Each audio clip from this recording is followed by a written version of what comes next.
Thanks for joining me this Friday, the 11th of October. I'm Grady Wolfe, market analyst for Bell Direct, and this is the weekly market update. Is the lithium train about to take off again?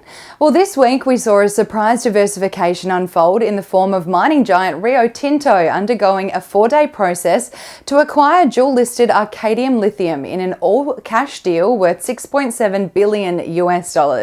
Rio's diversification into the once-loved and market-darling commodity lithium both shocked markets and fueled strong tailwinds for other locally listed lithium miners like Liontown Resources, which rose 10% this week, and Piedmont Lithium, which gained 38% this week.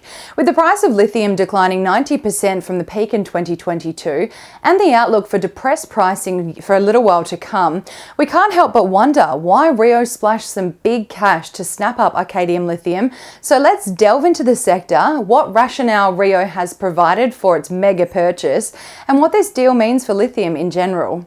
Arcadium Lithium's balance sheet has come under pressure recently, as have many of the lithium miners in 2024, due to the depressed price of the commodity, which forced Arcadium to announce in September that it plans to halt expansion at and put its Mount Cattlin lithium mine into care and maintenance mode from mid-next year. Under the new Rio Tinto deal, though, Rio's ownership of Mount Cattlin places it alongside fellow mining magnates in Mineral Resources and Gina Rinehart's stakes in lithium assets in the same region of Western Australia. The true appeal of Arcadium, though, for Rio is its global lithium portfolio, with particular focus on its North American and overall American assets, which border the growing US EV industry. Arcadium also has downstream processes, which is where the higher margins are made for lithium producers.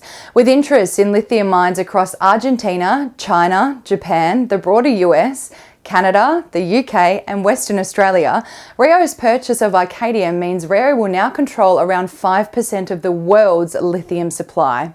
While resource analysts have been very cautious of subdued demand for lithium expected to continue for the near term, Rio Tinto's boss, Jakob Stausholm, says he isn't worried about the price of the commodity over the next 12 months and is more focused on the long-term fundamentals of the need for lithium in the global EV and green energy transition for decades to come.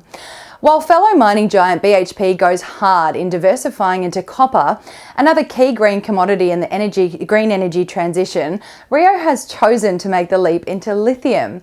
Rio's reasoning for the acquisition includes the sheer global scale of Arcadium's operations, diversification into the green energy transition, the first mover advantage of a global blue chip entering into the lithium industry, and the outlook for supply deals with big car makers now that Arcadium is under the Rio Tinto umbrella.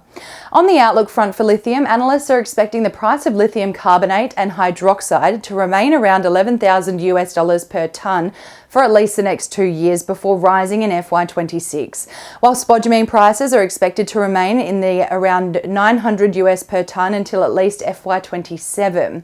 Rio's deal, though, may be telling us that a price spike and supply resurgence may be on the cards a little sooner than expected, especially after China's stimulus package is set to reignite economic growth and flow through to global markets from China's region. With this major acquisition this week sparking tailwinds for lithium miners, especially on the smaller scale, we could see an increased interest from other big names and big miners into the lithium market in the near term as the commodity sets to rebound following a few years of subdued demand and price depreciation. On the local market this week, the ASX 200 rose 0.22%, buoyed by a rally for consumer discretionary, healthcare and financial stocks, while materials and real estate stocks came under pressure this week. The winning stocks over the 4 trading days were led by Arcadium Lithium, soaring 101.72% due to the Rio Tinto takeover news, while Zipco and Liontown Resources also each added 14% and 10% respectively. On the broader market front, the All Ords posted a gain of 0.29% this week, led by Wildcat Resources rising 42%, while Piedmont Lithium added 38%. Bowen Coking Coal and Melbana Energy led the losing end of the All Ords this week, with the losses of 29% and 21% respectively. The most traded stocks by Bell Direct clients this week were BHP, CBA and Fortescue. Clients also bought into Plato Income Maximiser Ltd, DroneShield and Botanics Pharmaceuticals, while taking profits from Domino's Pizza, Clarity Pharmaceuticals, Arcadium Lithium and ANZ. The most traded ETFs by our clients this week were led by VanEck MSCI International Quality ETF, iShares S&P 500 AUD ETF and iShares S&P ASX 20 ETF.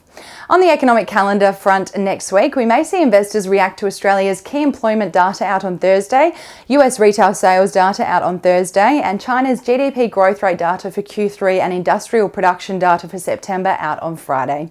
And that's all for this week. Have a wonderful weekend and happy investing.